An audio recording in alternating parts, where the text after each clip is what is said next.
Yes, sir! Dahil back day kami kahapon, inumpisahan ko ang workout ko sa isang pull-up.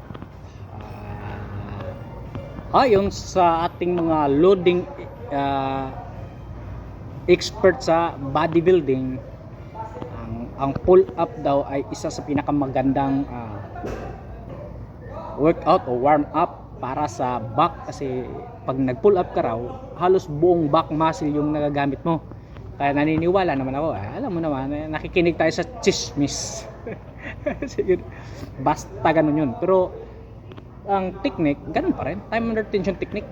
Sa ibang mga influencer na nakikita ko, sinasabi lang hindi raw effective yung time under tension o sa malumanan. Ayan, minsan kasi sa sobrang dami na rin ng information na napapanood o napapanood o napakinggan natin sa social media, napakahirap na kung alin pa talaga yung tama. Pero mas nai-enjoy ko yung ganitong execution kaysa mabilis. Hindi ako ganong komportable doon. Kaya dito na ako, kahit paano sabihin lang hindi gaanong effective, basta nai-enjoy ko, doon ako, let's go.